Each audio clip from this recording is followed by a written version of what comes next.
Hello everyone, এই বছর সরস্বতী পুজো পড়েছে দুদিন ধরে। কেউ পুজো করেছে 2 তারিখ, আবার কেউ পুজো করেছে 3 তারিখও। তো আমাদের বাড়ির পুজো হয়েছে 3 তারিখে। তাই পুজোর আগের দিন বিকেলবেলায় আমাদের ঠাকুর আনা হয়ে গেছে, আর সন্ধে হতে সবাই শুরু করে দিয়েছে ঠাকুর পুজোর গোছগাছ। যেহেতু পঞ্চমী তিথি কেটে যাবে সকাল 10টায়, তাই সকাল হলেই আমাদের পুজো শুরু হয়ে যাবে। সকালবেলায় তেল হলুদ মেখে স্নান করি আমরা তাড়াতাড়ি করে রেডি হচ্ছি পুষ্পাঞ্জলি দেওয়ার জন্য। আর যতই তাড়াহুড়ো করি না কেন, সরস্বতী পুজো মানে শাড়ি পরা মাস্ট। আর শাড়ি পরে সেজে গুজে ঠাকুর ঘরে এসে দেখি ঠাকুর মশাইও চলে এসেছে।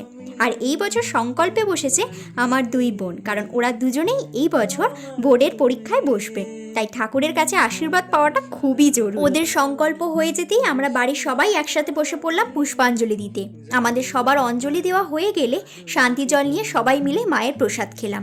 প্রসাদ খাওয়া হয়ে গেলে আমাদের যেটা কাজ আর কি, যার জন্য এত সুন্দর করে আমাদের সাজা, এবার চললো দাস ফ্যামিলির ফটো সেশন।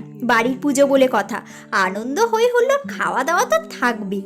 আর আমাদের বড় ফ্যামিলির জন্য যে কোনো ছোট অনুষ্ঠানেও আমাদের মজাটা হয় প্রচুর। সবাই মিলে লাইন দিয়ে সরস্বতী পুজো স্পেশাল গরম গরম খিচুড়ি, আলু কষা, বেগুনি নিয়ে বসে পড়লাম। আর এর সাথে চাটনি, পাঁপড়, পায়েস, মিষ্টিও ছিল। আর শেষে খেলাম আইসক্রিমও। এরপর সন্ধেবেলায় ঠাকুরমশাই আবারও এসেছেন, কারণ সন্ধ্যা আরতি, দধিকর্মা এইগুলো হয়ে গেলেই শুরু হবে গোটা ষষ্ঠীর আয়োজন। এই বছর আমাদের প্রতিমা বিসর্জন দেওয়া হবে না, 1 বছর ঠাকুর আমাদের বাড়িই থাকবে। এবছরের মতো পুজোর সমস্ত কাজ এখানেই শেষ। আর রান্নাঘরেও সমস্ত সবজি কাটাকুটি হয়ে গেছে। বড় কড়াইতে সবাই মিলে হাত লাগিয়ে বসিয়ে দিয়েছে গোটা ষষ্ঠীর রান্না বান্না।